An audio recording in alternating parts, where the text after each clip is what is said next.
Finally, we move towards the final category of lipoproteins, the HDLs, the high density lipoproteins.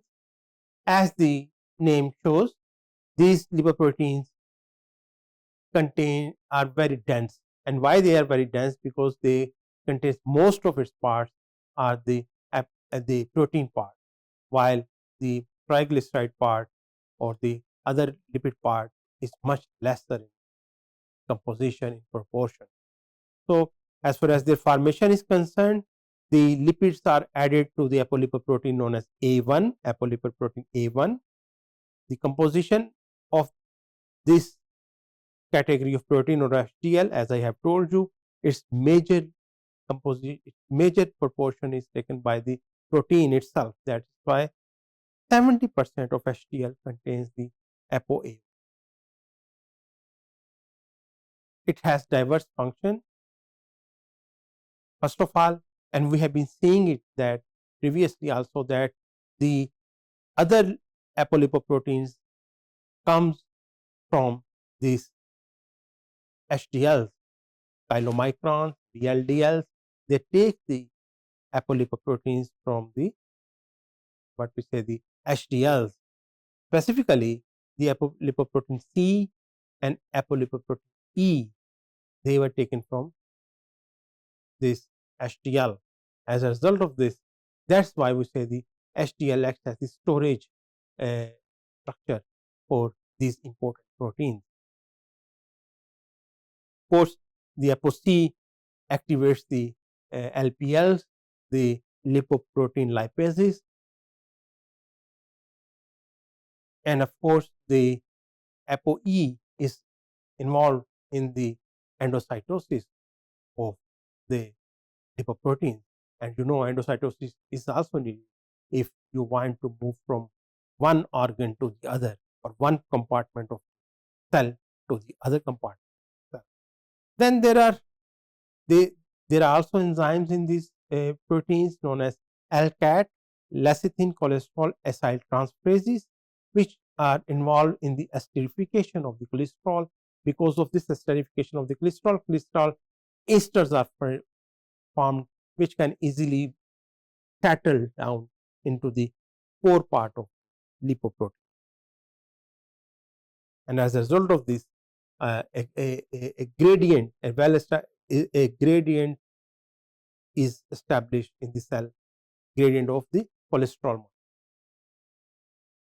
because we have already told you that cholesterol is a very, very important molecule. It's not only involved in certain diseases, but its functions are much more important.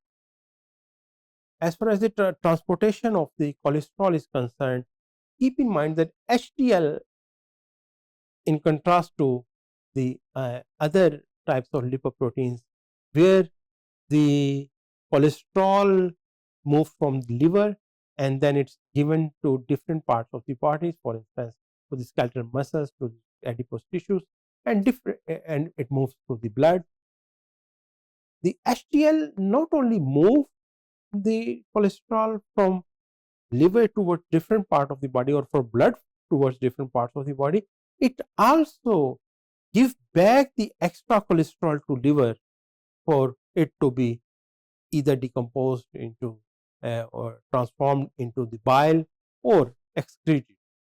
So, in this way, that is the reason this HDLs as compared to LDLs, the low density lipoproteins, the high density lipoproteins or HDLs, they are considered, a connotation is given to them as the good boys, because they are involved in the movement of cholesterol from the body to the liver, from different parts of the body towards liver, where the liver gets then modified into bile and towards also excreted out. Why they are known as good boys?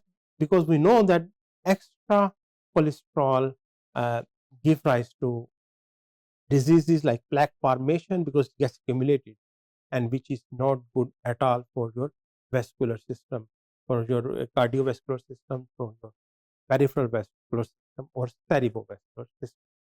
I have a video for you which you can see, and which is an animation, because I have told you that unless you see things in an animated form, it's not easy to understand such complex concept that you have chylomicrons, and the chylomicron move from one part of the cell to the other, or one part of the body to the other, and moving the lipids along with it, and you have the action of lipases, and then you have action of esterases, and then you have this HDL which moves back the extra lipid. I mean, it's not easy to really conceive and understand this, the whole, such a complex sort of or diverse sort of pathways. So it's always good that you see these things in a video, so, or animation. So I have a very wonderful animation. You have the link, and this will this shows you that how different categories of lipoproteins are involved in the transportation and the degradation and utilization of cholesterol and other lipids. Please watch it, and if you have any question, of course, you can always ask me those questions. I don't have to go into the detail of this figure. I have already told you, but and you can also watch the animation. But one thing I must come to this section, which is very important, because brainstorming is the best way to understand science. And of course, this whole topic of lipoproteins must have make you to really think about and come up with some certain questions. For instance, I have some questions for you, that what lipoproteins, why lipoproteins at all? Why we need them when lipids are doing lots of wonderful functions? Why we need lipoproteins? Why? It's a relatively easy question, but I really want you to think about it. That why LDL is a bad one and why HDL is a good guy. Why we say them? And also, I will also like to say, do you agree with this, that HDL is really a better guy than the LDL, and LDL is a really villain also? So there are two questions: why they are known as bad and good, LDL and HDL respectively, and also, do you think that LDL should always be considered a villain and HDL should always be considered a very good thing? Also, you think that cholesterol is such a bad thing? It's also, I mean, you should come up with some mind and then discuss with me.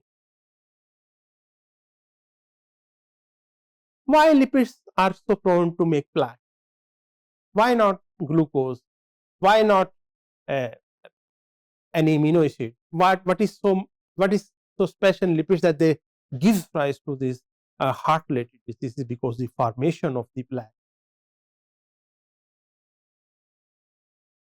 Why reverse transport of the cholesterol take place through HDL? Why LDL cannot give back the extra cholesterol to the liver? Why not chylomicrons? Why not VLDL? What is so special in HDL that the reverse cholesterol transport takes place through HDL?